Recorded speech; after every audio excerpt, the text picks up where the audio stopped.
Selamat pagi semuanya. Semoga senantiasa selalu diberikan kesehatan. Amin.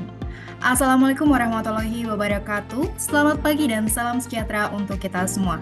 Om Swastiastu, Shalom, Namo Buddhaya. Pada hari ini, Kamis 9 Januari 2025, kita akan mengikuti rangkaian seminar mengenai manajemen persalinan normal, protokol, dan pendekatan terbaru. Acara ini diselenggarakan oleh Sastra Citra Abadi Education. Memasuki agenda selanjutnya, yaitu menyanyikan lagu wajib Indonesia Raya. Kepada seluruh peserta, kami persilakan untuk menyanyikan lagu wajib Indonesia Raya.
Selanjutnya, sambutan yang akan disampaikan oleh Ibu Nurse Sastrayanti Sinaga Eskep selaku founder dari Sastra Citra Abadi Education. Yang kami hormati, Ibu Nurse Sastrayanti, kami persilakan. Selamat pagi untuk kita semuanya, kepada semua peserta yang hadir hari ini, yang mana sudah berkenan untuk bisa memberikan waktunya untuk terus belajar dan update terkait dengan manajemen persalinan normal, protokol, dan pendekatan terbaru. Mudah-mudahan kegiatan hari ini bisa bermanfaat untuk meningkatkan kualitas pelayanan kita, di mana saja kita melayani dan berbakti untuk memberikan yang terbaik dalam pelayanan kita kepada seluruh masyarakat Indonesia. Mungkin kalau dilihat dari formasi dari pemateri, ada dokter SPOG, ada bidannya, dan juga ada psikolognya. Karena memang setelah kita lihat beberapa referensi, ternyata untuk mendukung satu kompetensi yang kita sebut dengan protokol dan pendekatan terbaru pada manajemen persalinan normal, perawatan yang diberikan bukan cuma secara fisik, tapi memenuhi beberapa aspek, termasuk juga kebutuhan psikologi di situ. Dan nanti mungkin jelas dari materi-materi yang sudah terlampir di brosur pada peserta hari ini dapat melihat bahwa kira-kira pencapaian apa yang bisa kita dapat melalui materi yang disampaikan. Kalau dilihat dari judulnya adalah tentunya para ibu, para wanita Indonesia lebih dapat lagi mendapatkan kualitas pelayanan terbaik pada saat mereka melakukan persalinan. Itu saja mungkin yang bisa saya sampaikan. Saya berharap kegiatan hari ini memberikan dampak yang baik untuk pelayanan kita. Selamat untuk mengikuti kegiatan ini. Selamat melayani di tempat saudara melayani. Tuhan memberkati. Saya kembalikan kepada moderator. Terima kasih. Terima kasih kepada yang kami hormati, Ibu Nersa Strayanti atas sambutan yang telah disampaikan. Baik, langsung saja kita undang pemateri kita yang pertama, yaitu Ibu Bidandiah Tepi, SST MKEP. Baik, selamat pagi Ibu Bidandiah, apakah sudah bergabung di ruang Zoom? Halo, selamat pagi Mbak. Baik, untuk selanjutnya saya akan membacakan CV Ibu Diah terlebih dahulu. Beliau adalah Bidandiah Tepi, SST MKEP.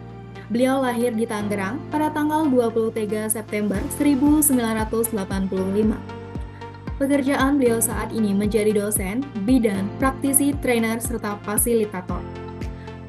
Pendidikan terakhir beliau di Profesi Bidan Poltekkes Kemenkes Jakarta 3 dari tahun 2022 sampai 2023.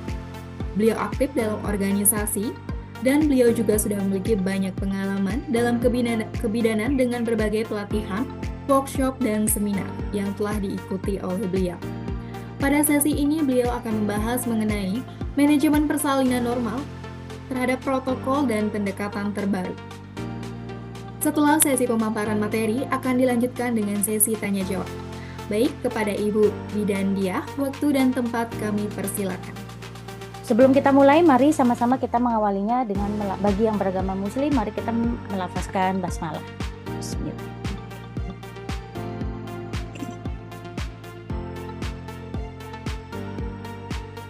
Oke, kalau kita bicara tentang asuhan persalinan normal, tentunya sudah jelas pada fase pertama ini adalah tanggung jawab dari kita, khususnya nakes, bidan, perawat, dokter umum di pelayanan Ponet. Ya, ketika kita kompetensi kita tidak memenuhi kewenangan, pastinya kita akan melakukan rujukan ke tingkat Ponek, yaitu kita berkolaborasi dengan teman sejawat kita, yaitu dokter kandungan, dokter kebidanan, ataupun dokter-dokter lainnya yang memerlukan konsultasi atau kolaborasi tentang kasus pasiennya. Nah, kalau kita boleh bicara, tentunya ini sebenarnya permasalahan klasik kalau kita bahas ini lagi, namun belum ada pengganti sampai dengan saat ini. Kita tidak tahu bahwasanya harapan kita angka kematian ibu, saya mohon maaf, mohon izin, kebetulan ada para sejawat kita di sini, saya kurang sepaham bahwasanya sering disampaikan bahwa di beberapa artikel, pertemuan dan sebagainya bahwa bidan adalah ujung tombak dari angka kematian ibu. Nah, ini yang harus saya luruskan nih. Yang menjadi ujung tombak adalah kita di Vaskes pelayanan dasar, pelayanan pertama, yaitu Ponet, di klinik Pratama ataupun di puskesmas. Ini adalah tanggung, apalagi di pedesaan, di yang ada bidan desa, perawatnya, dokternya hanya terbatas, ya, apalagi terbentur dengan demografi, ya, ketika tenaga kesehatan Nusantara Sehat juga dikirim beberapa wilayah, tentunya ujung tombaknya bukan hanya satu profesi, tapi komprehensif, tapi kolaboratif. Semua tenaga kesehatan yang di Vaskes pertama adalah tanggung jawabnya. Ya, nah ini sudah tidak kita pungkiri bahwasanya kasus-kasus perdarahan, infeksi, eklamsi ini belum bisa dicegah. Padahal kita sudah diwanti-wanti sama Kemenkes dengan aturan yang baru bahwasanya minimal 6 kali ANC itu harus benar-benar digarisbawahi. Tentunya upaya kolaboratif ini sudah dilakukan dulu kita di trimester pertama datang ke vaskes pertama hanya ketemu nakes bidan atau perawat mungkin ya, atau dokter umum saja. Nah ini trimester pertama sudah dan persiapan persalinan sudah harus ketemu dokter kandungan untuk deteksi dini pastinya ya. Nah ini adalah kabar bahagianya bahwasanya kita sudah melakukan upaya kolaboratif untuk menekan angka-angka ini. Namun tidak bisa dipungkiri angka kejadian ini tetap saja belum bisa dikendalikan. Nah, kalau kita lihat ini hanya perbandingan dari negara-negara tetangga sebelah. Sebenarnya kalau mau dicari lagi jurnalnya, updatingnya ini banyak ya. Tapi mungkin Indonesia belum jadi urutan pertama, tapi angkanya masih di atas 50%. Nah, kalau dibandingkan negara-negara yang saya paparkan ini, tentu sama-sama negara berkembang, namun ekonominya masih layak di kita ya. Kalau dilihat di India, mungkin kalau hanya potretnya sekilas, negara sebelah lebih layak ya. Nah, namun tidak bisa dipungkiri asuhan antenatalnya, penolong persalinan terampilnya belum seimbang. Di beberapa regulasi di Kemenkes sudah dikeluarkan PP Kemenkes nomor 49. Kalau saya salah silakan diklarifikasi. Ada lagi kebutuhan SDM juga sama di PP yang dikeluarkan oleh Kemenkes masih di 2022 atau 2024. Di situ sudah alokasinya sudah disampaikan di regulasi tersebut ya. Nah, namun belum mencukupi dari penolongan persalinan terampil dengan asuhan antenatal yang diberikan. Kalau kita lihat bidang masalahnya, nah apa sih sebenarnya yang menjadi bidang masalahnya? Kalau bicara tentang kebijakan, regulasi, policy brief itu jangka panjang. Pasti kita tidak bisa mengatakan, kadang di pelayanan bilang coba turun ke pelayanan yang di atas. Nah, kadang-kadang hal ini tidak sejalan dengan apa yang dikeluarkan di kebijakan dengan kejadian yang di lapangan. Namun hal itu mungkin bertujuan untuk positif, untuk mengendalikan yang tadi ya, supaya tidak terjadi permasalahan-permasalahan 3 angka masalah tadi yang tentunya kita semua berharapnya angka itu turun atau bahkan tidak ada sama sekali. Nah, kalau dipikir pemberdayaan masyarakat, kalau sekarang temanya kita membahas tentang protokol asuhan persalinan normal, itu berarti kita bicara SDM yang menolong, bicara tentang kompetensi atau profesionalisme atau kapabilitas seorang SDM. Tadi yang saya sebutkan, dokter, bidan, dokter umum yang ada di Ponet, garda terdepan, gerbang terdepan ya. Mungkin ada beberapa dokter kandungan juga yang ada di Ponet untuk di daerah-daerah 3T ya.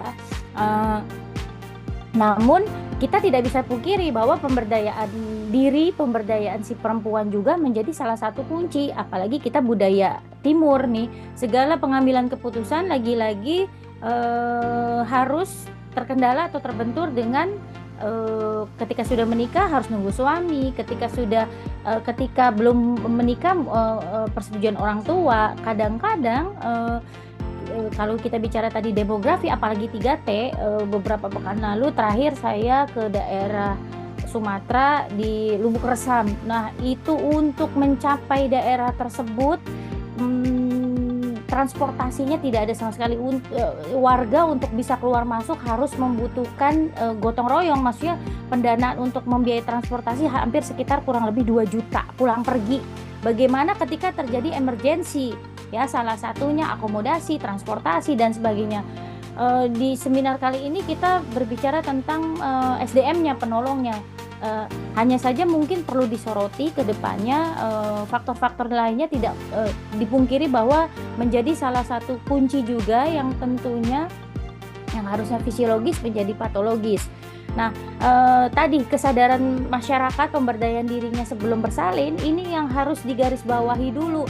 Buat apa kita protokol kita asuhan persalinannya sudah bagus, SDM-nya sudah nantinya sudah terlatih, tetapi tadi faktor resiko atau bahkan kasus-kasus resikonya juga tinggi. Apalagi di pengambilan keputusan saat emergensi, lagi-lagi budaya kita tadi terbentur dengan aturan-aturan atau yang namanya kesetaraan gender. Nah, tentunya ketika ada baik nanti di pertolongan persalinan yang fisiologis yang harusnya memerlukan nanti emergensi, sudah jelas kalau di regulasi profesi kami di Undang-Undang Nomor 4 2019, kami boleh melakukan hal yang sifatnya bukan kewenangan kami, hanya sebatas untuk menolong emergensi, tapi setelah itu silakan untuk dirujuk dan sebagainya. Nah, tapi ini bagaimana kalau kita bicara tadi di kasus yang bukan perkotaan, di 3T ataupun di manapun. Nah, jadi pengambilan keputusan perlu di saat ANC ini sudah kita mulai, bukan hanya di pertolongan persalinan saja. Di ANC sudah kita edukasi bahwasanya pengambilan keputusan itu bisa dilakukan oleh perempuan itu sendiri selama itu sifatnya emergensi. Tentunya kalau disampaikan bahwa tetap harus ada komunikasi, sekarang HP canggih. Meskipun belum datang bisa lewat diinformasikan awal, bisa lewat WA atau lewat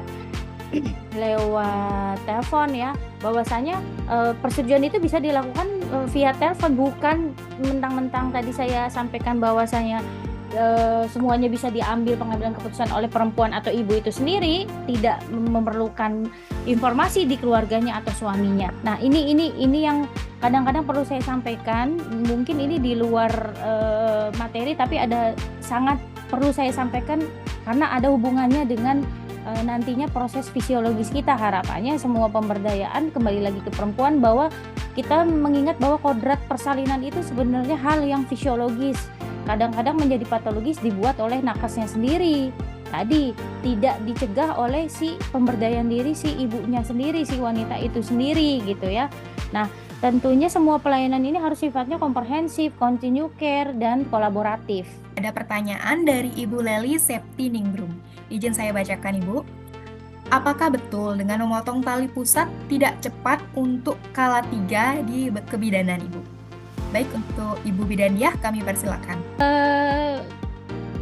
Rasionalisasinya sebenarnya kalau mau milih dulu potong-potong tali pusat terus kerjakan oksitosin juga, selisihnya nggak akan banyak menurut saya, tapi memberikan hal yang bermanfaat untuk bayinya, untuk hal yang positif, kita tukarkan atau kita kerjakan dulu yang manajemen aktif kala 3-nya, baru kita fokus ke tali pusat juga itu lebih baik. Kalaupun mau dikerjakan pemotongan tali pusat dulu, nggak masalah, silakan aja. Tapi ingat, kita sudah banyak hasil penelitiannya. Ini bukan masalah mempengaruhi untuk waktu selisih yang banyak, tidak ada tadi saya sampaikan ya.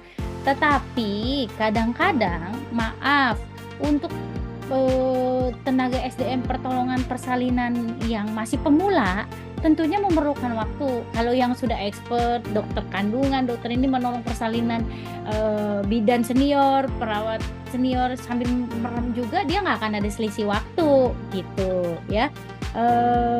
Jadi kalau untuk dipikir rasionalisasinya hanya mengerjakan dulu manajemen aktif kala 3 ya, mempalpasi ulang dan sebagainya ya. Kemudian baru memotong tali pusat, saya rasa bisa kok dikerjakan gitu ya. Kalau di asuhan protokol persalinan, memang yang dikerjakan adalah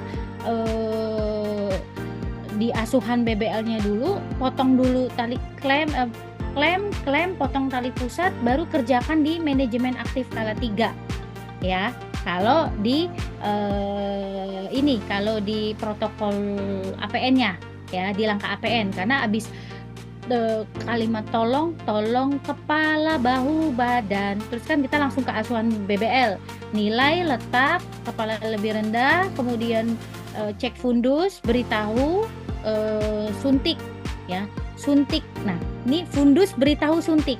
Nah, berarti tetap manajemen aktif kala 3-nya dulu yang dikerjakan. Abis suntik, klem atau jepit, kemudian potong, ikat, kemudian kontak kulit, IMD, selimut. Nah, kalau dilihat dari urutannya juga yang dikerjakan suntiknya dulu gitu.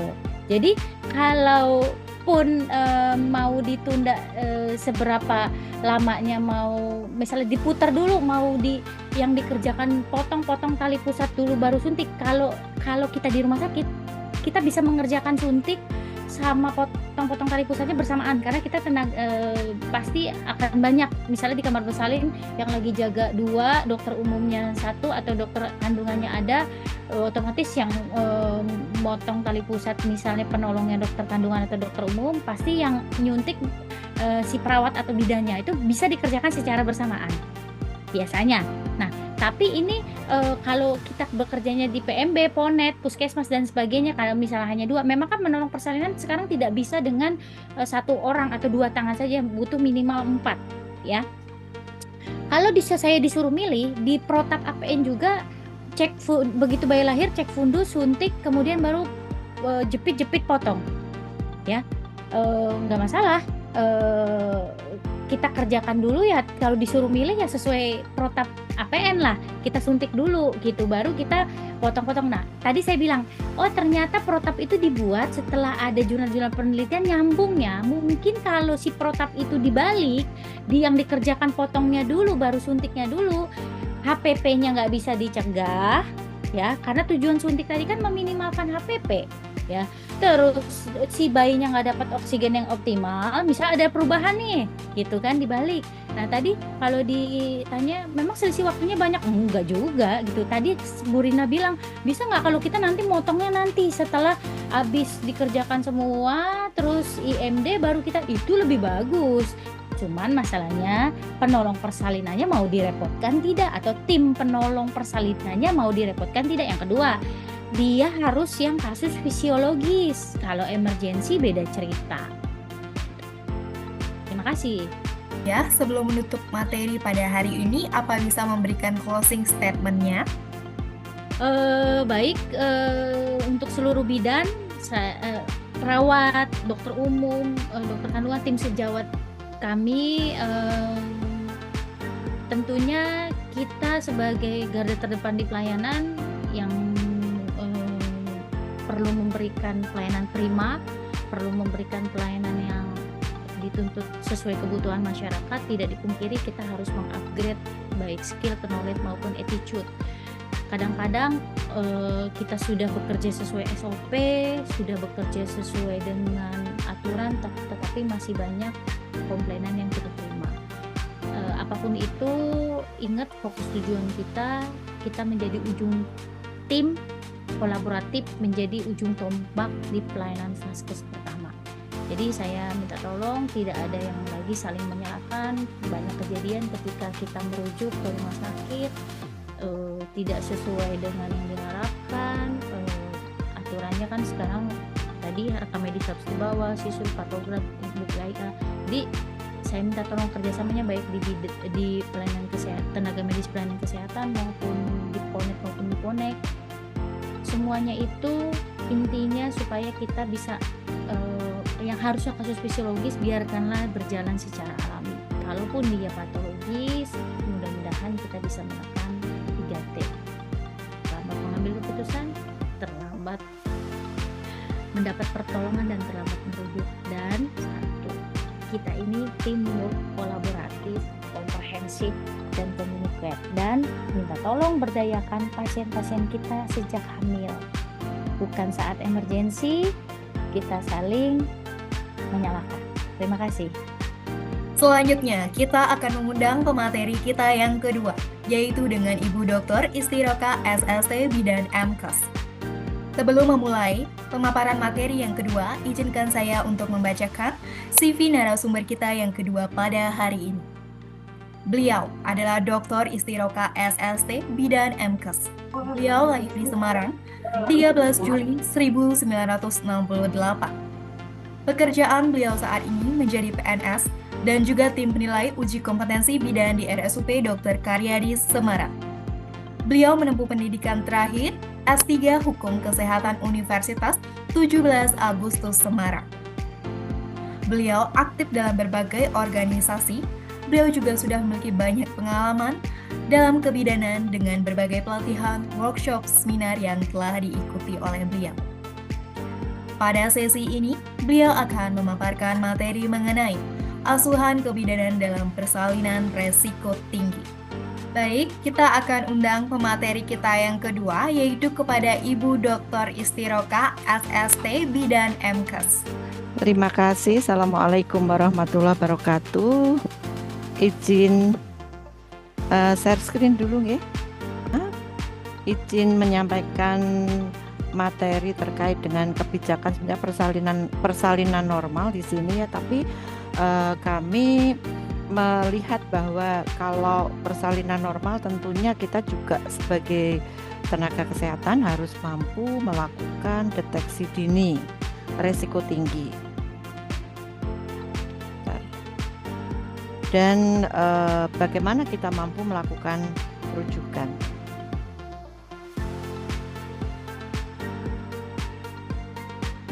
Ya, apakah sudah bisa terlihat? Sudah sangat jelas sekali, Ya, Ibu Dokter. baik. Jadi kita memang harus memahami kemarin sebetulnya kalau di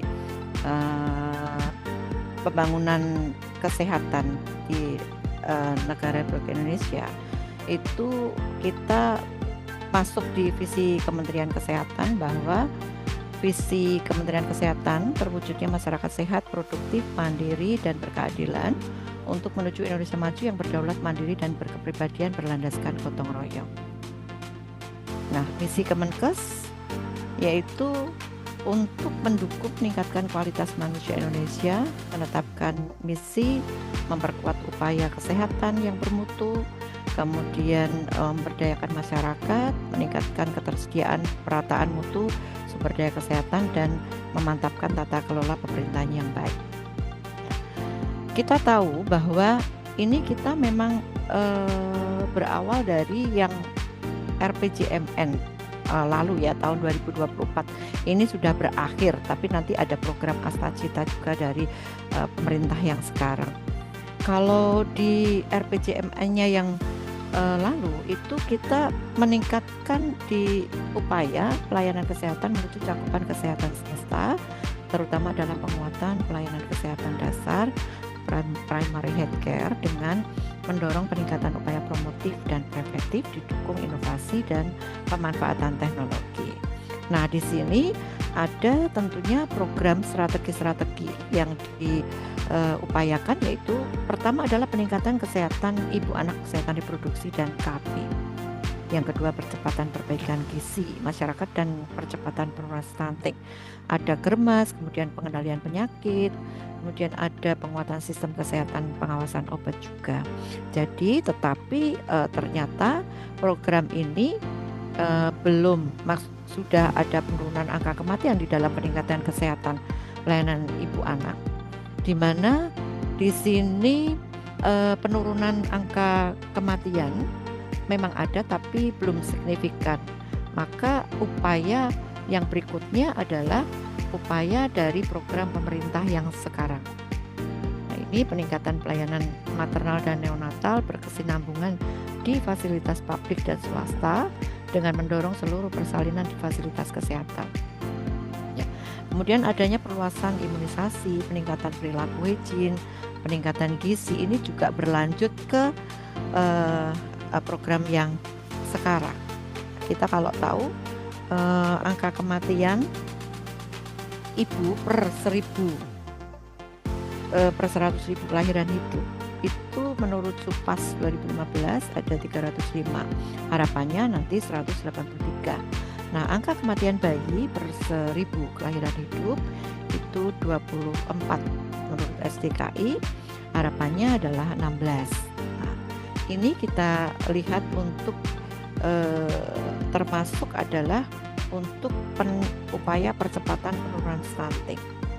Di prevalensi stunting pada balita 30,8%, harapannya 14%, dan untuk busting pada balita 10,2%, harapannya 7%. Nah, kita yang data terbaru angka kematian ibu di Indonesia per 100.000 kelahiran hidup tahun 1991 sampai 2020. Secara umum terjadi penurunan kematian ibu selama periode sampai dari 91 sampai 2020 dari 390 menjadi 189 per 100.000 kelahiran hidup. Angka ini hampir mencapai target RPJMN 2024 yaitu sebesar 183 per 100.000 kelahiran hidup. Jadi tadi dari RPJMN harapannya 183 per 100.000 kelahiran hidup, ini turunnya masih 189. Sumber BPS SDKI 1991 sampai 2012, angka kematian tahun 2020 merupakan hasil dari capaian itu dari tahun 2020. Nah, jumlah kematian ibu di Indonesia tahun 2018 sampai 2023 dihimpun dari pencatatan program gizi dan kesehatan ibu dan anak Kementerian Kesehatan pada tahun 2019 sampai 2021 cenderung meningkat, sedangkan dari tahun 2021 sampai 2023 jumlah kematian ibu jumlahnya fluktuasi, jadi naik turun ya, dan akhirnya masih naik sedikit. Di endingnya adalah tahun 2023 4.482. Jumlah kematian ibu menurut penyebab di Indonesia pada tahun 2023 ternyata tertinggi masih ada di lain-lain ya. Penyebab kematian terbanyak pada tahun 2023 hipertensi dalam kehamilan sebanyak 412 kasus, perdarahan obstetris sebanyak 360 kasus, dan komplikasi obstetri sebanyak 204 kasus. Nah, ini yang lain-lain ternyata ini ada 2.825. Lain-lain itu termasuk adalah kematian yang diakibatkan karena jantung ya, kemudian ada penyakit-penyakit lain yang menyertai. Kalau kita lihat pathway kematian ibu, tentunya itu faktornya adalah bukan hanya dari akibat kehamilan, tetapi kehamilan itu juga kadang kalau tidak dipersiapkan untuk kehamilan yang diinginkan, termasuk adalah pelayanan keluarga berencana, maka ini juga akan mendukung ya terjadinya angka kematian karena kehamilan yang tidak diinginkan.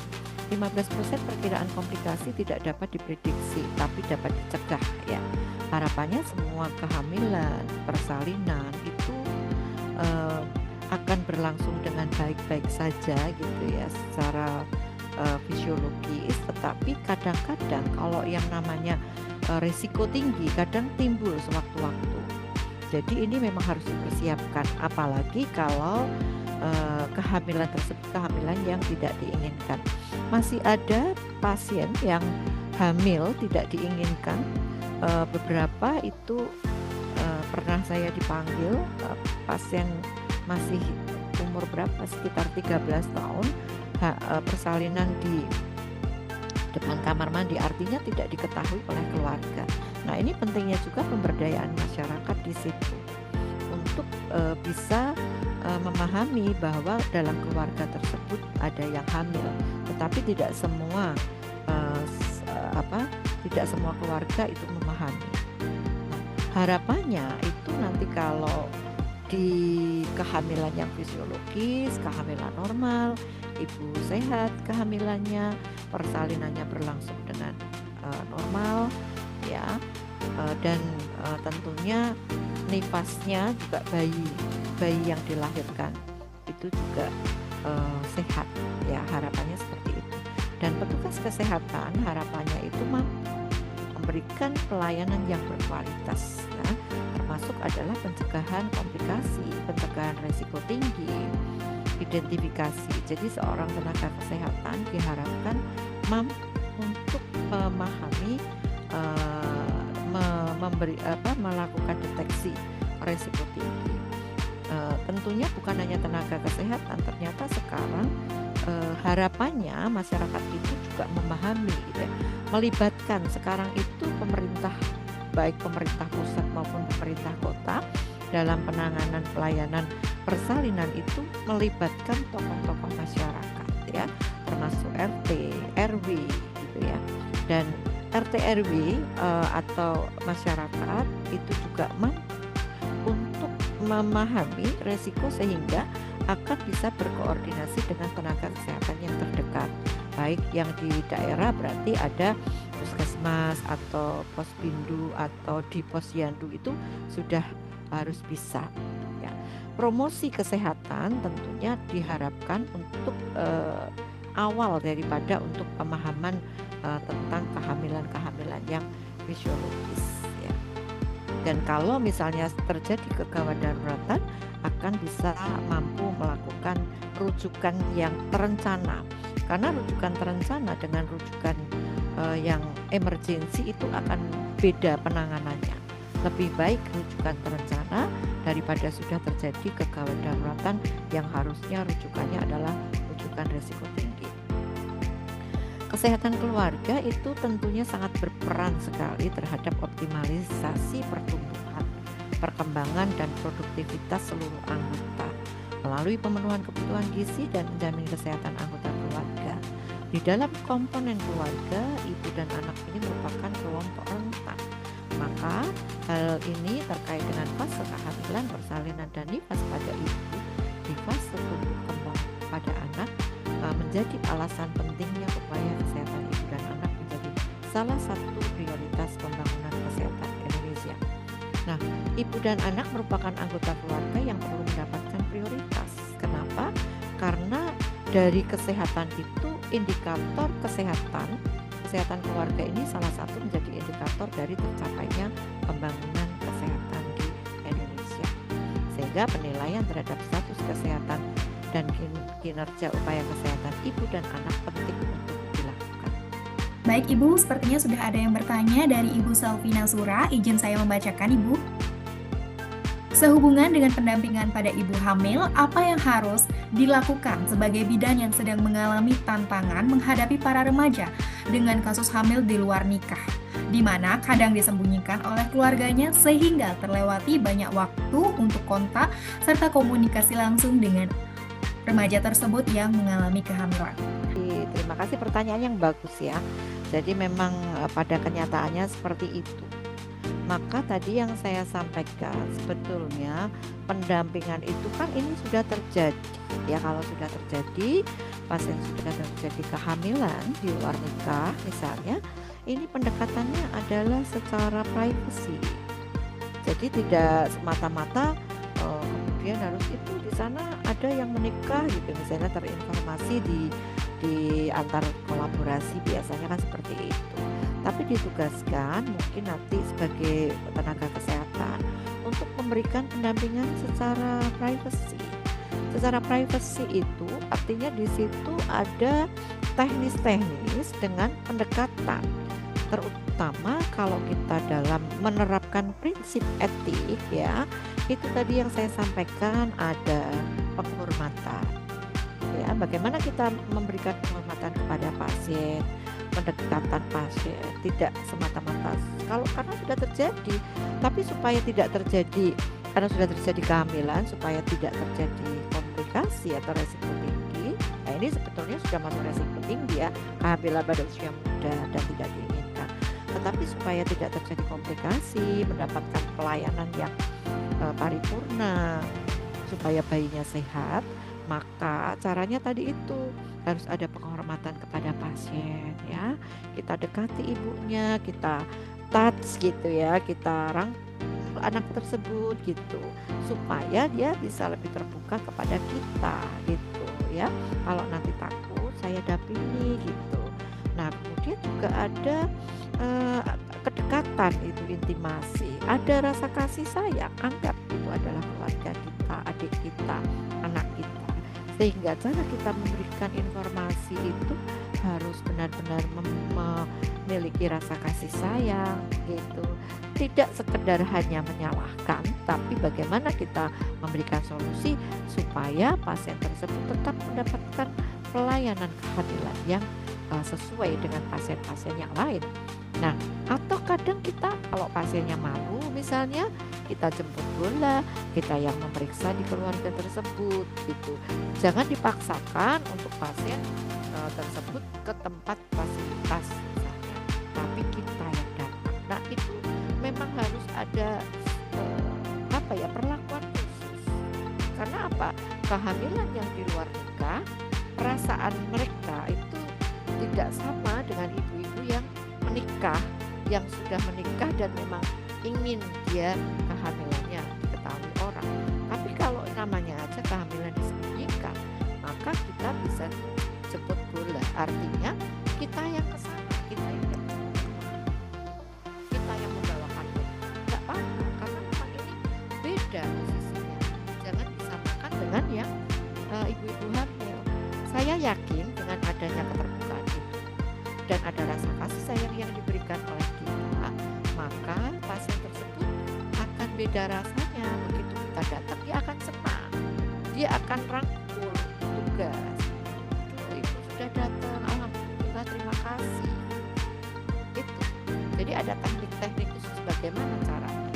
Jadi utamanya adalah kita terapkan prinsip etik, yaitu respect for person atau respect to other, menghormati pasien, ada compassion, rasa kasih sayang, intimasi kedekatan, dan ada advokasi perlindungan.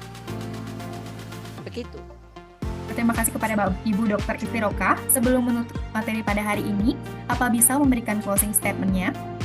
Teman-teman semuanya, Bapak Ibu yang berada di Zoom, kami mengucapkan banyak terima kasih atas kebersamaannya, dan saya kira ini merupakan hal yang penting tentang persalinan normal, harus dihargai, tetapi karena resiko tinggi atau komplikasi kadang tidak bisa dihindari, maka sebagai tenaga kesehatan kita juga harus mampu melakukan deteksi dini resiko tinggi dan komplikasi untuk mendapatkan semuanya bayi dan ibu sehat ya, untuk menghasilkan generasi penerus yang berkualitas. Untuk itu apa yang kami sampaikan, saya mengucapkan banyak terima kasih, mohon maaf atas kekurangan. Terima kasih, billahi taufiq wal hidayah. Wassalamualaikum warahmatullahi wabarakatuh. Baik, selanjutnya kita akan mengundang pemateri kita yang ketiga, yaitu dengan Bapak Dr. Aditya Arya Putra, SPOG. Baik, selamat siang kepada Bapak Dr. Aditya, apakah sudah bergabung di ruang Zoom? Sebelum kita memulai, izinkan saya untuk membacakan CV narasumber kita pada hari ini. Beliau adalah Dr. Aditya Arya Putra, SPOG. Beliau lahir di Jember 6 Oktober 1990. Pekerjaan beliau adalah dokter spesialis kandungan di Wakarumpit, Bayangkara, tingkat 4 Blora Bidokes Polda Jateng, dan PLT Wakarumpit, Bayangkara, tingkat 4 Polda Gorontalo. Beliau menempuh pendidikan terakhir di pendidikan sarjana Fakultas Kedokteran Spesialis Obgyn di Universitas Ponorogo pada tahun 2019 sampai dengan 2024. Beliau aktif dalam berbagai organisasi. Beliau sudah memiliki banyak pengalaman dalam kedokteran dengan berbagai pelatihan, workshop, dan seminar yang telah diikuti oleh beliau. Pada sesi ini, beliau akan membahas mengenai manajemen darurat obstetrik dalam persalinan resiko tinggi. Terima kasih. Assalamualaikum warahmatullahi wabarakatuh. Selamat siang. Salam sejahtera buat kita semua. Om Swastiastu, Namo Buddhaya, salam kebajikan. Alhamdulillah pagi ini, siang ini ya, saya diberikan kesempatan untuk berbagi sharing terkait dengan manajemen darurat obstetri dalam persalinan resiko tinggi. Oke, ini yang sudah disampaikan tadi dalam bisa ada. Bagaimana kita mengetahui terkait dengan persalinan resiko tinggi? Seperti mungkin sudah dijelaskan oleh Bu Isti terkait beberapa hal. Intinya adalah dari sini kita harus tahu adalah persalinan resiko tinggi itu berasal dari mana saja. Menjelang persalinan kita harus tahu dulu kehamilannya ini dalam resiko tinggi atau tidak. Baik itu dari faktor ibu, faktor janin maupun faktor kehamilannya sendiri. Baik dari faktor ibu terkait dengan kondisi ibu, terkait dengan penyakit metabolik, penyakit kongenital maupun terkait dengan faktor janin, bagaimana dengan perkembangan janin tersebut, apakah ada gangguan dari bayi, gangguan baik dari awal terkait dengan kromosom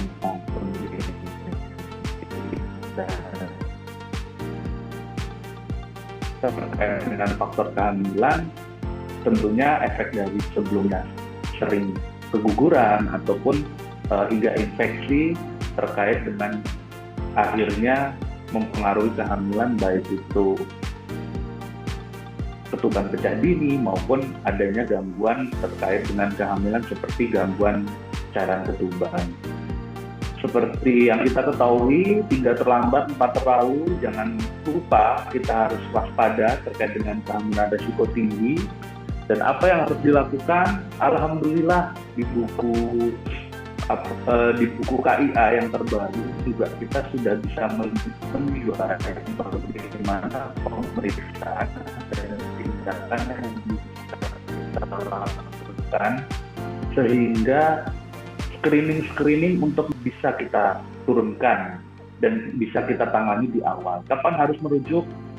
Tentunya terkait dengan maternal dan fetal, lalu bagaimana dengan transportable, bagaimana dengan janinnya, persalinan yang sudah akan terjadi. Ini berupa tantangan-tantangan mungkin tidak hanya di kota-kota besar maupun di luar Pulau Jawa ataupun di Jawa yang di daerah tidak dekat dengan kota besar, hingga terkait dengan modalitas transportasi apakah terlalu jauh untuk rujukan baik dari fase pertama ke fase berikutnya. Di buku KIA pun dan sudah tertuang di Permenkes RI nomor 4 tahun 2019, kita harus tahu bahwa persalinan harus dilakukan di fasilitas pelayanan kesehatan dengan tentunya adanya kriteria-kriteria yang sangat berkembang terkait dengan asuransi yang dipegang. Kita harus tahu selanjutnya terkait dengan bagaimana kita mau mengetahui persalinan risiko tinggi itu dari awal. ANC terkait dengan kehamilan, apakah ada perdarahan atau hipertensi. Lalu saat persalinan kita bisa lihat apakah ada gangguan dalam vaginal movement ataupun terkait dengan kehamilannya itu sendiri. Di kala 3 kita ketahui bahwa persalinan itu ada dari kala 1 hingga kala 4, dan berikut adalah beberapa risiko-risiko yang mungkin terjadi dan akan semakin tinggi apabila terjadi kehamilan risiko tinggi. Yang jelas kita harus mengetahui bahwa data menunjukkan bahwa persalinan normal itu masih 90%, sedangkan yang risiko tinggi 10%. Terpenting untuk menghadapi itu, kita jangan panik, jangan berusaha gegabah, baik itu mendorong ataupun menarik dalam persalinan yang sehingga menyebabkan komplikasi yang lebih berat. Dalam persalinan, apa yang bisa terjadi? Hal yang masih mungkin terjadi tidak hanya di kota besar maupun di daerah pedalaman. Distosia masih mungkin terjadi karena mungkin adalah terkait dengan ANC atau antenatal care saat ibu-ibu hamil saat kehamilan itu tidak berjalan dengan baik, sehingga nantinya saat persalinan tentu akan bayinya yang tidak bugar. Lalu bagaimana setelah persalinan itu terjadi? Kita harus tahu bagaimana terkait dengan risiko infeksi dengan eklamsi. Nah, ini beberapa mungkin penilaian kemajuan persalinan dan beberapa indikasi SC yang bisa dipelajari sehingga nanti dapat menjadikan acuan kita para tenaga kesehatan, terutama yang di fase pertama maupun di rumah sakit, untuk melakukan tindakan. Nah, ini yang terpenting terkait dengan persalinan risiko tinggi. Tentunya kita harus tahu 3P ditambah 1 ya, psikis dari ibu. Power, passenger, power. Kita akan bahas satu-satu. Terkait dengan power adalah bagaimana HIS-nya. Terkait dengan distosia itu adalah kesulitan dalam jalannya persalinan. Jadi distosia itu bisa distosia karena HIS-nya maupun passenger-nya. Nanti 3P itu termasuk psikologi dari ibu sendiri. Nah, HIS normal yang kita ketahui dimulai dari sudut fundus uteri, berjalan hingga terjadinya relaksasi yang merata. Kita harus mengetahui, dan setiap tenaga kesehatan, terutama di bidang obstetri, itu harus memahami betul bagaimana cara mengisi partograf, karena hal ini yang bisa dijadikan patokan dan sangat baik untuk menghindari persalinan dengan resiko tinggi. Berikut jenis-jenis kelainan HIS, baik inersia, tetani, hingga yang inkoordinat. Dari inersia kita tahu bahwa ini persalinan ini bisa dideteksi dulu dari fase pertama, tapi apabila sudah ada persalinan dengan penyulit, apabila tidak ada kegawatan yang harus dilakukan di fase pertama, harus segera tenaga-tenaga kesehatan ini memikirkan untuk rujukan ke rumah sakit. Baik ini terjadinya inersia, ada primer sekunder, dan beberapa penyebab lainnya, baik itu dari passage-nya, maupun ada hal-hal yang terkait dengan psikologi perasaan takut dari ibunya. Apa saja? Nah, bagaimana mengetahui tanda dan gejala waktu persalinan memanjang? Hal ini bisa dikendalikan dari adanya pemantauan dari partograf, karena komplikasinya sangat tidak kita inginkan ya, dan kita berharapnya angka kematian ibu dan anak itu zero. Itu yang harus kita perbaiki.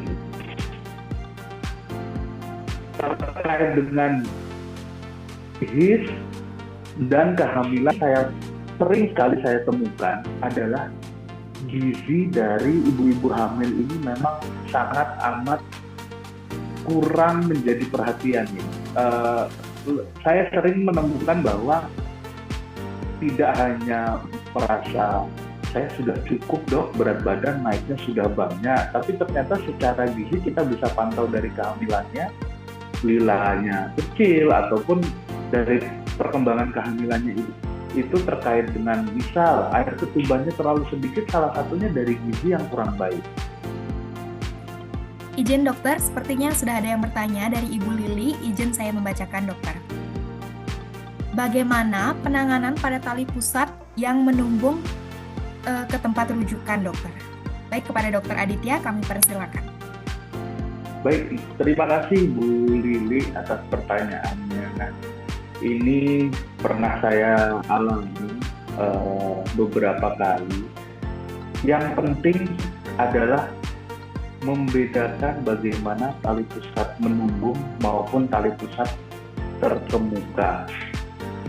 Lalu penanganannya bagaimana? Tentunya apabila ketemu dengan tali pusat menumbung dengan tali pusat terkemuka, itu sudah jangan dibantu untuk persalinan di fase pertama.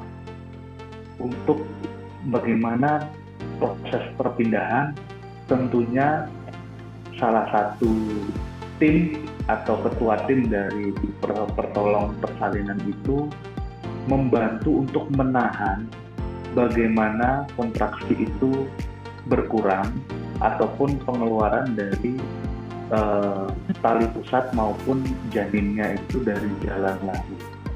Jadi sepanjang jalan itu harus dilakukan dengan langsung oksigenasi dengan infus cairan sehingga pasien itu tidak mengalami kontraksi yang terus-menerus dan diharapkan kontraksinya berkurang.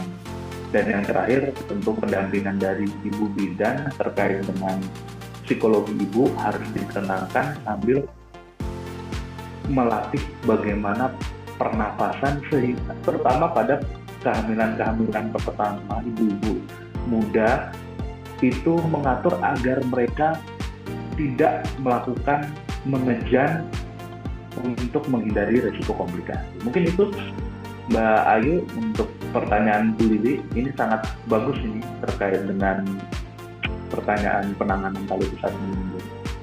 Sebelum menutup materi pada hari ini, apakah Dr. Aditya bersedia untuk memberikan closing statement-nya?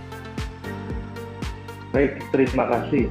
Ya, terkait dengan persalinan dalam resiko tinggi, tentunya tugas dan koordinasi yang baik antara tenaga kesehatan dengan masyarakat sekitar itu harus berjalan dengan baik. Karena dengan deteksi dini terkait dengan kehamilan risiko tinggi bisa kita lakukan rujukan dengan baik ataupun bisa kita lakukan tata laksana terkait dengan persalinan risiko tinggi itu sendiri. Jangan patah semangat, kita harus sama-sama untuk mengawal kesehatan ibu dan bayi, terutama untuk menuju tentunya program Indonesia Emas nantinya di 2040. Terima kasih. Wassalamualaikum warahmatullahi wabarakatuh. Selanjutnya kita akan mengundang pemateri kita yang keempat, yaitu dengan Bapak Yudi Hardianto, SH, SPSI, MH, MPSI Psikolog. Baik, selamat siang kepada Bapak Yudi, apakah sudah bergabung di ruang Zoom? Baik, beliau adalah Bapak Yudi Hardianto, SH, SPSI, MH, MPSI Psikolog. Beliau merupakan psikolog klinis dengan pengalaman di psikologi forensik dan kesehatan mental, khususnya di lingkungan kepolisian psikolog, Klinik Pratama Polrestabes Semarang. Beliau menempuh pendidikan Magister Psikologis Profesi (MPSI) di Universitas Persada Indonesia, Jakarta. Beliau aktif dalam berbagai organisasi dan sudah memiliki banyak pengalaman dalam ilmu psikologi dengan berbagai pelatihan, workshop, dan seminar yang telah diikuti beliau. Pada sesi ini, beliau akan membahas mengenai pendekatan holistik dalam mendukung proses persalinan. Kita berkumpul pada hari ini dalam webinar ini yang mengangkat tema dengan pendekatan holistik dalam persalinan normal ya, kehadiran Bapak Ibu semua dan rekan-rekan sekalian. Ini menunjukkan bahwa betapa pentingnya upaya kita ini untuk memastikan proses persalinan yang tidak hanya sehat secara fisik, tapi juga memberi kedamaian secara emosional dan spiritual bagi ibu dan bayi. Nah, seperti yang pernah dikatakan oleh penulis terkenal yaitu si Rumi, mengatakan bahwa when the soul lies down in the grass, the world is too full to talk about.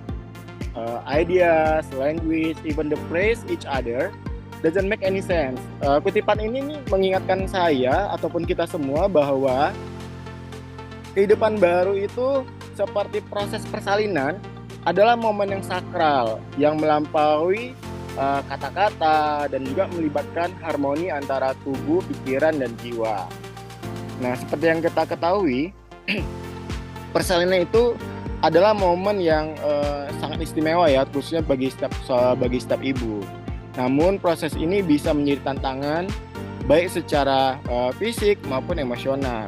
Nah, oleh karena itu penting bagi kita sebagai tenaga kesehatan untuk mendekati setiap proses persalinan dengan pendekatan yang menyeluruh, yaitu tidak hanya memperhatikan aspek medis, tapi juga faktor psikologis, apakah itu sosial dan juga spiritual dari si ibunya, seperti itu ya. Kemudian ini mungkin boleh slide-nya. Nah ya, lanjut saja gitu ya. Nanti kita perlu pahami dulu ya, peran dukungan emosional itu apa gitu ya. Karena dukungan emosional itu sendiri adalah bantuan yang menekankan kepada kasih sayang, perhatian, dan kehadiran yang membuat individu merasa dipahami. Nah, di individu itu siapa? Nah, inilah si ibu hamil itu sendiri, karena ini menjadi penting bagi kondisi ibu saat menjalani proses kehamilan yang rentan mengalami perubahan emosional yang signifikan. Signifikan kenapa? Karena ada perubahan hormon dan stres menjelang persalinan. Nah, hal apa aja sih yang menjadi manfaat bagi ibu hamil itu? Yang pertama mungkin yang dapat kita jelaskan itu adalah dengan pendekatan holistik ini ibu hamil itu dapat mengurangi kecemasan ya.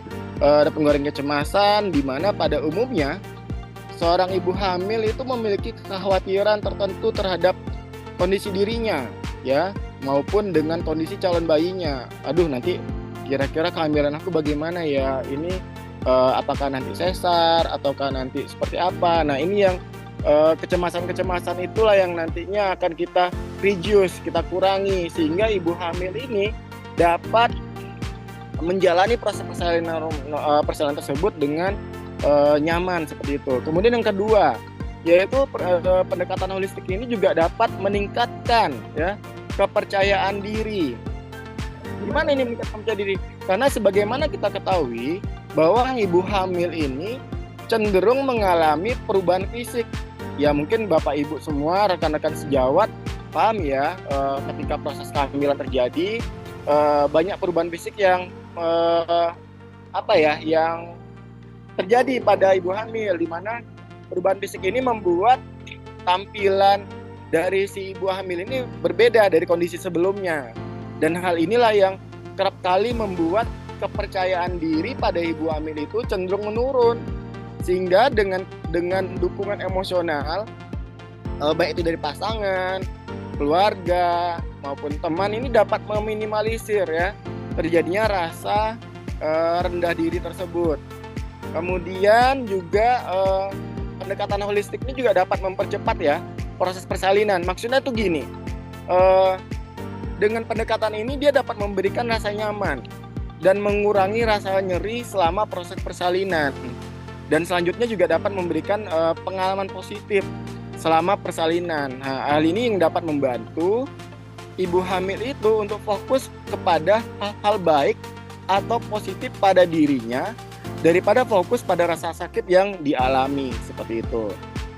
Lalu apa aja sih Pak bentuk dukungan emosional yang bisa kita berikan pada ibu hamil? Nah ini dukungan emosional itu yang pertama mungkin bisa diberikan dari pasangan tentunya ya, karena pasangan menjadi sumber yang utama dan pertama yang diharapkan dapat memberikan dukungan emosional kepada ibu hamil. Nah ini menjadi penting ketika pasangan itu dapat berperan aktif dari awal masa kehamilan sampai dengan proses persalinan. Seperti yang biasa kita mungkin kalau Bapak Ibu yang sudah pernah menikah, punya pasangan dan menjalani proses persalinan, pasti bapak-bapaknya selalu diminta menjadi pendengar ya. Nah ini cukup menjadi pendengar yang baik saja itu sudah menjadi sesuatu hal yang sangat berarti bagi seorang ibu hamil. Ya kemudian juga diharapkan pasangan itu dapat meredam kekhawatiran-kekhawatiran yang ada pada ibu hamil. Ya jangan nanti malah ketika ibu hamilnya ini mendapat informasi tertentu dari dokter, kemudian khawatir, panik, cemas, maka pasangannya juga panik gitu ya. Nah ini juga tidak dapat meredam kekhawatiran. Nah ini yang sangat tidak diharapkan oleh ibu hamil. Nah diharapkan itu pasangan ini dapat meredam situasi-situasi yang kekhawatiran-kekhawatiran yang muncul pada ibu hamil itu. Kemudian juga pasangan itu diharapkan mampu memberikan pujian ataupun sanjungan dan tentunya memberikan rasa aman. Ya, selanjutnya dukungan dari teman dekat. Nah, ini bisa membantu ibu hamil ya, terutama teman dekat itu biasanya kalau ibu hamil sering curhat. Cerita dengan temannya, dengan sahabatnya, kondisi kehamilan aku seperti ini bagaimana ya? Nah, biasanya itu teman-teman tuh saling tukar pikiran, kemudian saling meminta saran. Nah, mungkin dari teman ini ibu hamil akan mendapatkan saran-saran praktis ya, guna mengurangi rasa sakit selama proses persalinan. Selanjutnya juga dukungan dari keluarga. Nah, hal ini membantu sekali ya bagi ibu hamil, terutama agar ibu hamil ini tidak merasa sendiri. Karena dengan dukungan keluarga, ibu hamil akan mendapatkan pengalaman-pengalaman, pengetahuan-pengetahuan tentang proses melahirkan itu sendiri. Dari siapa? Dari orang tuanya, dari ibunya tentunya, seperti itu ya. Kemudian yang terakhir itu adalah dukungan dari kita selaku tenaga medis. Nah, di sini nih peran kita, Bapak Ibu semua, rekan-rekan sejawat, bahwa kita itu bisa berperan dalam memberikan dukungan psikososial. Berupa apa Pak? Berupa pendampingan dalam setiap tahapnya. Nah, mulai dari prakehamilan sampai proses ke persalinan gitu ya. Nah, kita bisa memberikan edukasi terkait kondisi fisik maupun kondisi kesehatan mental dari si ibu hamil itu sendiri. Kemudian kita juga tadi bahas bahwa peran orang terdekat itu menjadi sangat penting ya bagi ibu hamil. Nah hal ini dikarenakan keterlibatan keluarga khususnya pasangan itu memberikan dukungan secara fisik, mental, dan emosional sehingga dapat mengurangi risiko keberbahayaan pada ibu hamil. Nah, mungkin bisa dilanjut slide-nya, Mbak. Nah, ini tadi udah peran dukungan emosional ya ini ya. Ini dukungan emosional ya. Ini CM manfaat tadi sudah ya. Lanjut. Nah, ini juga lanjut untuk dukungan tadi sudah. Nah, ini keterlibatan keluarga. Oke. Ini peran suami. Oke. Nah, ini ya. Bentar saya ya. Oke. Lalu apa saja sih peran pasangan ya yang bisa dilakukan? Nah, pertama ya, kita pasangan itu bersama ibu hamil bisa menghadiri kelas persiapan persalinan ya. Nah, karena dengan mengikuti kelas persalinan ini nanti diharapkan dapat membantu pasangan itu untuk belajar. Belajar apa nih Pak? Belajar terkait teknik-teknik bagaimana mengantisipasi resiko yang terjadi selama proses persalinan. Nah, kemudian dengan adanya informasi yang didapatkan dari pasangan ini, maka informasi itu dapat digunakan untuk memberikan dukungan penuh di ruang bersalin nantinya bagi pasangan. Karena kan ini kita berbicara kondisi ideal ya, kondisi ideal yang kehamilan yang memang diharapkan seyogyanya pasangan itu akan menemani si ibu hamil dalam ruang persalinan seperti itu. Nah, hal ini juga dapat memberikan kekuatan sendiri khususnya secara emosional bagi ibu hamil ya, di mana dapat meminimalisir rasa sakit selama persalinan, dan selanjutnya juga dapat mendukung pemulihan pasca persalinan. Nah, hal inilah yang menjadi fase yang cukup krusial bagi ibu karena ibu hamil tidak hanya beradaptasi pada rasa sakit, tapi juga perubahan fisik yang terjadi, namun juga terkait peran baru yang harus ia lakukan. Terkadang bagi ibu hamil, bagi ibu yang baru pertama menjalani menjadi seorang ibu, maka ini menimbulkan sedikit kepanikan ya, karena bingung aku harus berbuat apa, bagaimana cara mengurus anak dan lain sebagainya. Nah, maka inilah perlu dari peran dari si suami ya sebagai pendamping. Kemudian bisa slide-nya lanjut. Nah, ini peran dukungan keluarga ya. Ini keluarga atau orang terdekat itu juga bisa terkait dengan mengurangi resiko depresi ya. Pasca persalinan yang sering kita kenal itu dengan istilah baby blues ya, mungkin teman-teman udah paham ya. Baby blues itu kemudian memberikan rasa aman dan percaya diri, kemudian membantu pemulihan secara cepat dan juga secara tidak langsung. Maka ini dapat berdampak positif kepada perkembangan emosi bayi. Tadi karena sempat saya singgung bahwa kondisi pasca persalinan dalam kondisi yang cukup krusial itu ini sangat-sangat penting bagi ibu yang akan melahirkan ya. Nah, oleh karena itu ini dikarenakan adanya perubahan fisik dan psikologis yang terjadi. Maka kita lihat satu persatu ya. Pada perubahan fisik biasa ibu itu akan mengalami kelelahan. Ya, hal ini dikarenakan selama proses melahirkan itu membutuhkan energi yang sangat besar ya. Kebayang rasanya bagaimana seorang ibu menjalani persalinan normal, bertarung dengan nyawa, proses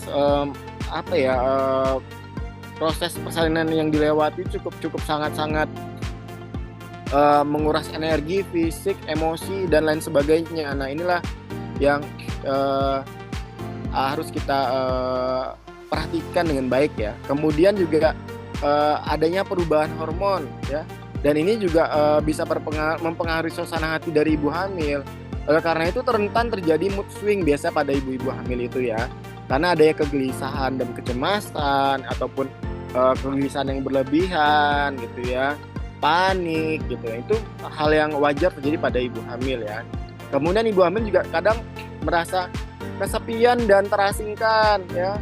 Kenapa itu bisa terjadi ya? Karena seperti yang kita ketahui, biasa dalam masa pemulihan mereka tidak banyak cukup berinteraksi dengan lingkungan sosial, dan bisa juga terkait dengan penurunan gairah seksual. Ya kebayang ya, baru proses persalinan,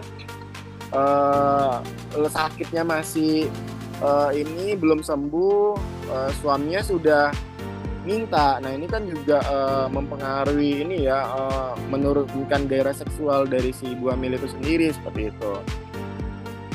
Kemudian perubahan fisik yang terjadi lainnya ya terkait dengan penyembuhan luka. Ya ini tentunya membutuhkan waktu yang cukup berbeda-beda pada setiap ibu hamil, seperti itu.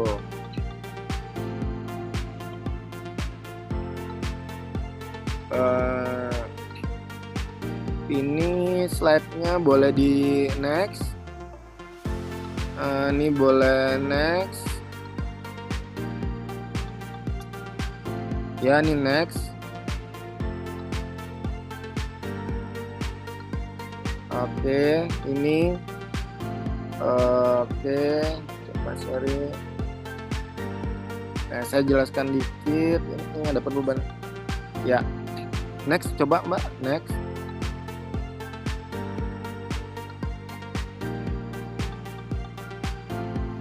Oke, tadi saya udah jelaskan ya tentang ini kehadiran keluarga. Kemudian ada pun perubahan psikologis yang mungkin terjadi, antara lain kemungkinan depresi ya, pasca persalinan ya. Mungkin mundur dikit Mbak, boleh?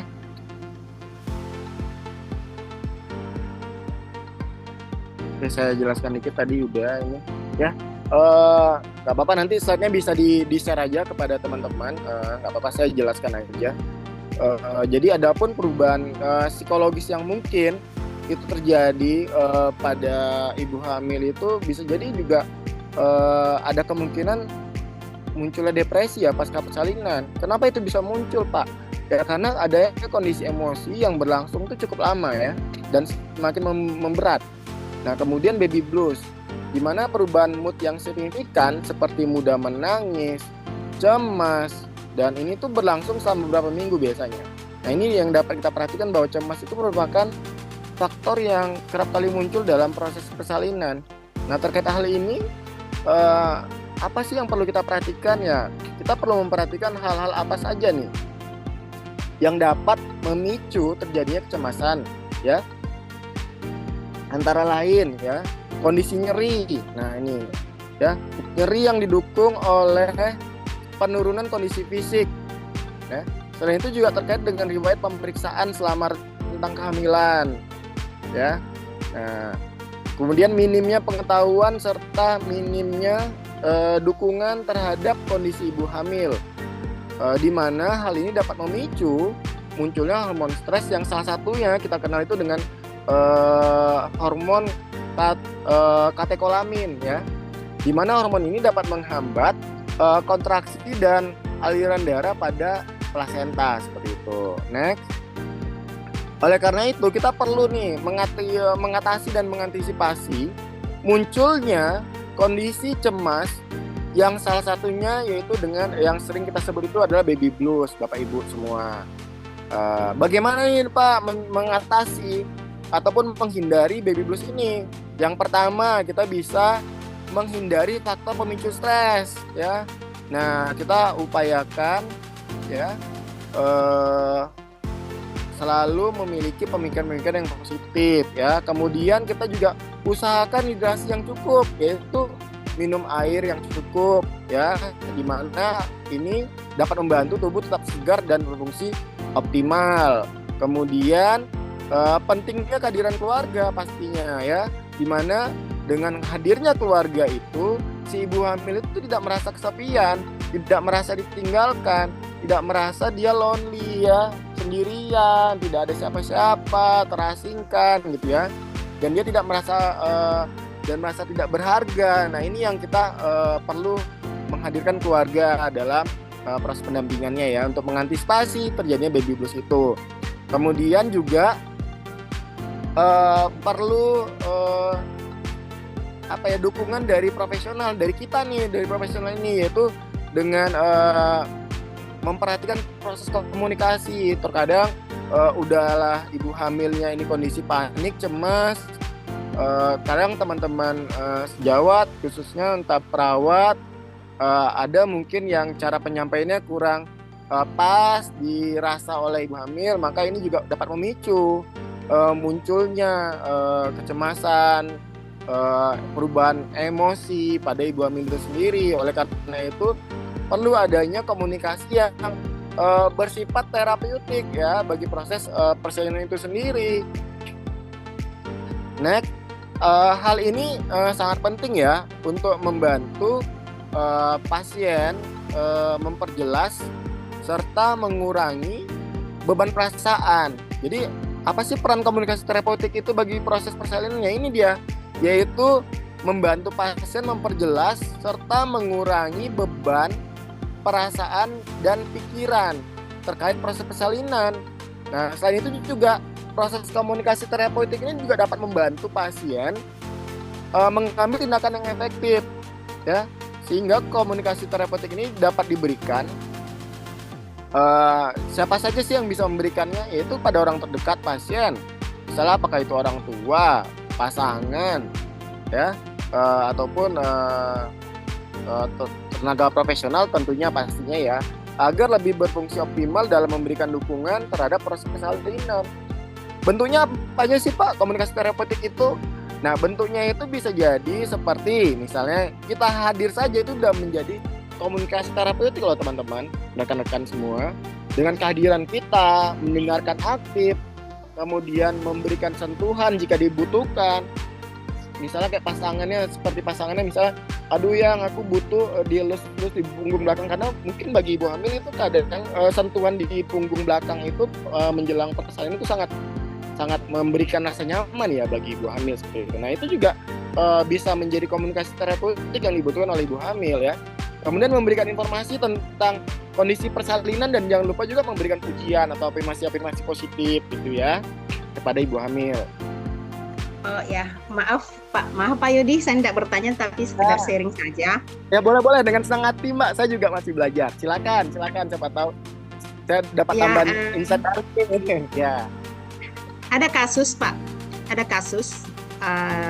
umur 14 tahun, masih sangat di bawah umur, artinya dia masih kelas 2 SMP. Dia ada pacar, dan pacarnya itu si laki 27 tahun.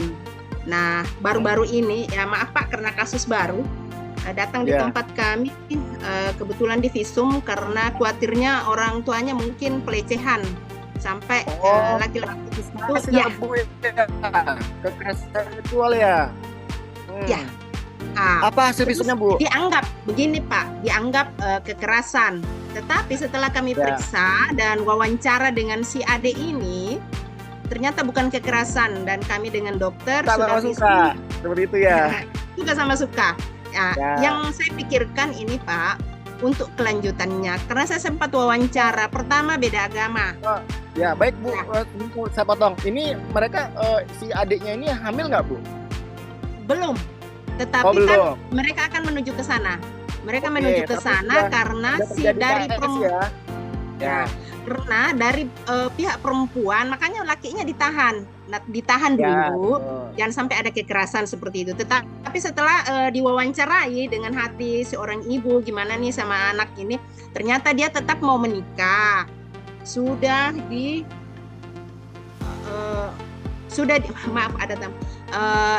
Kami sudah edukasi bahwa kamu masih di bawah umur, ini kebetulan belum hamil, bagaimana kalau sekolah dulu, masih perjalanan masih panjang, kayak seperti begitulah Pak. Tetapi ternyata si perempuan ini dibilang tetap mau menikah bilangnya. Nah, yang terpikirkan atau bagaimana menurut pendapat Bapak, bagaimana ke depannya anak ini mau menikah? Terus dari orang tua pastilah enggak terlalu restu ya, karena dia masih di bawah umur dan beda agama pula. Nah, bagaimana menurut pandangan Bapak untuk kedepannya gitu loh? Oke. Ya. Ini kasus yang sangat sering terjadi ya Bu ya. Tidak hanya Ibu, maaf Ibu, Bu Rira dari daerah mana Bu, izin ke sini Bu? Maaf, saya daerah Sulawesi Selatan, Kabupaten Lombok Timur Pak. Baik, di Makassar. Kebetulan di puskesmas ya. Ya, betul. Ini kasus-kasus yang sangat sering terjadi, Bu. Pernikahan usia anak. Kebetulan saya kemarin itu sempat menjadi narasumber juga di UPTD PPA di Kabupaten Kendal itu. Karena angka pernikahan usia anak itu sangat tinggi, Bu, di tahun 2024. Ya. Nah, inilah salah satu contohnya, ya. Suka sama suka, kemudian melakukan hubungan seksual, kemudian orang tua tidak menerima, akhirnya si pacar dilaporkan dan ditahan karena masuk, Bu, unsur-unsurnya.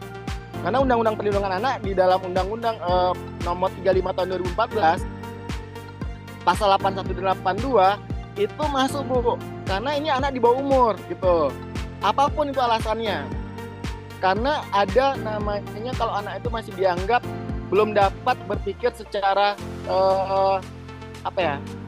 cara matang seperti itu. Artinya ada pengambil keputusan itu ada di laki-lakinya yang dewasa ini.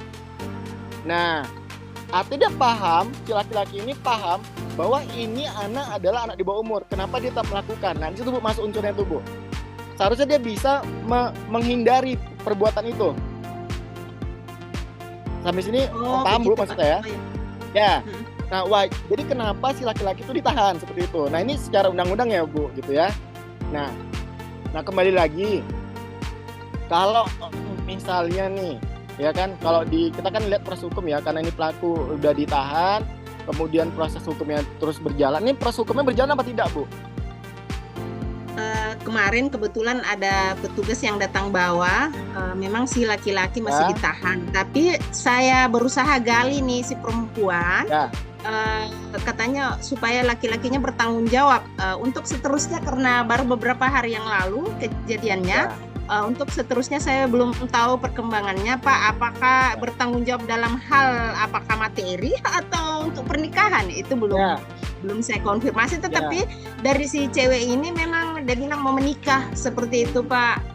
Jadi saya bilang, wah, bagaimana orang kamu masih di bawah umur, masih perlu sekolah gitu, Pak.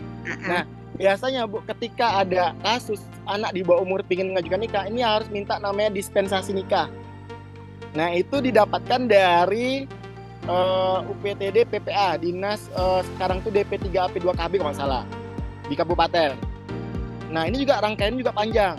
Nanti itu akan diproses karena secara undang-undang pernikahan, undang-undang perkawinan ya, itu bahwa usia anak itu, usia minimum untuk menikah itu adalah 19 tahun, Bu.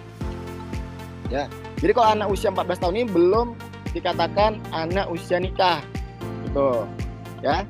Jadi kalau nanti misalnya memang tetap ingin menikah, ya itu nanti akan dipanggil, Bu, orang tuanya. Itu biasanya juga akan dilihat apakah ini sudah hamil apa belum gitu. Kalau misal belum hamil, ya nanti akan dibicarakan, mungkin akan diproses secara pidana dulu mungkin, Bu, seperti itu. Karena ini kan delik ini ya, Bu. Iya, ya, Pak. Ya, gitu. Ya. Sebetulnya sih ini, Pak, sangat menarik sekali sebetulnya yang materi ini sebetulnya. Karena pasti berlanjut lah, selain psikologi pasti berlanjut. Mana tempat kami tidak ada psikologi, dan mungkin sepertinya di perlindungan anak ya, Pak ya. Nah, Bu, sekarang di peraturan Menteri Kesehatan yang terbaru itu sudah keluar 9 tenaga esensial yang harus ada di puskesmas. Itu salah satunya psikolog klinis harus ada di puskesmas. Itu bisa nanti Ibu usulkan ke dinas terkait untuk pengadaan tenaga psikolog klinis. Itu tahun 2024 kemarin udah di Desember keluarnya, Bu, izin peraturan Menteri Kesehatan. Jadi nanti itu bisa ngebantu juga. Jadi Ibu bisa berkolaborasi dengan psikolog klinis, dengan tenaga bidan, perawat, dan dokter di puskesmas. Karena ini Menteri Kesehatan yang sekarang ini sangat concern pada kesehatan mental, Bu, izin. Seperti itu. Oh, begitu. Ya. Jangankan untuk di puskesmas, Pak, di kabupaten saja ini kita masih kesulitan, apalagi tempat kami untuk cari psikolog. Ya, nanti Ibu bisa akses ini, Bu. Bisa akses dari ada namanya itu di websitenya Ikatan Psikolog Klinis Indonesia. Itu cari, disimak. Cari psikolog, itu muncul itu, Bu. Kita ada sekitar 4.000-an psikolog klinis yang tersebar dari Aceh sampai ke Papua.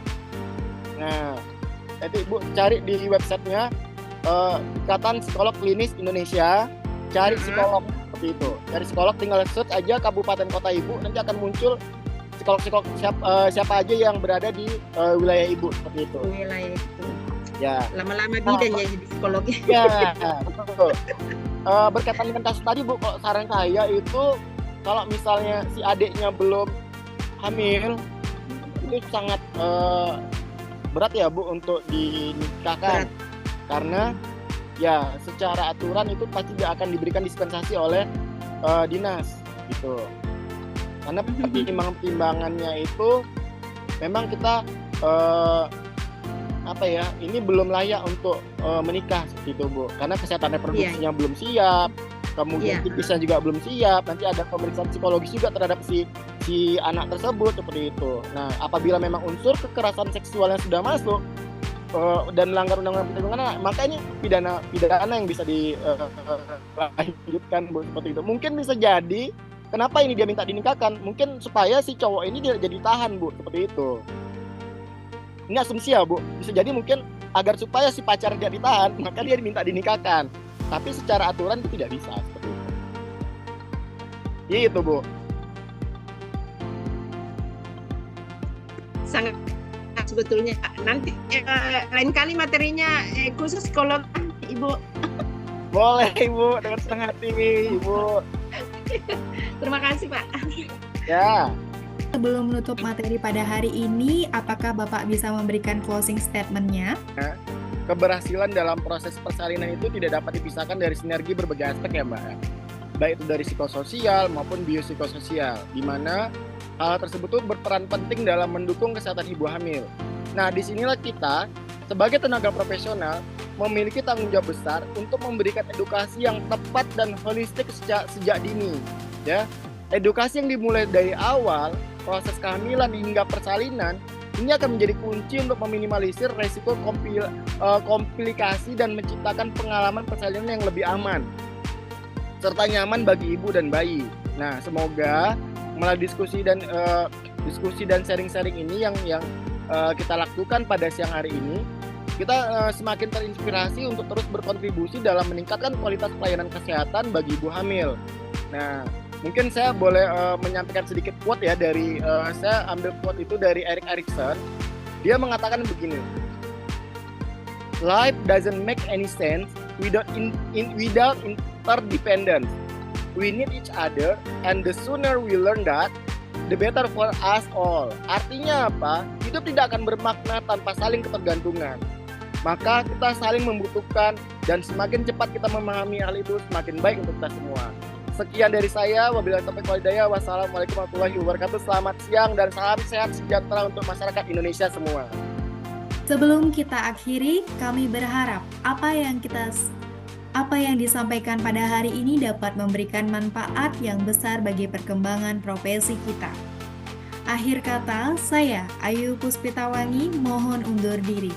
Semoga kita dapat berjumpa lagi pada seminar-seminar berikutnya. Wassalamualaikum warahmatullahi wabarakatuh. Selamat siang dan sampai jumpa.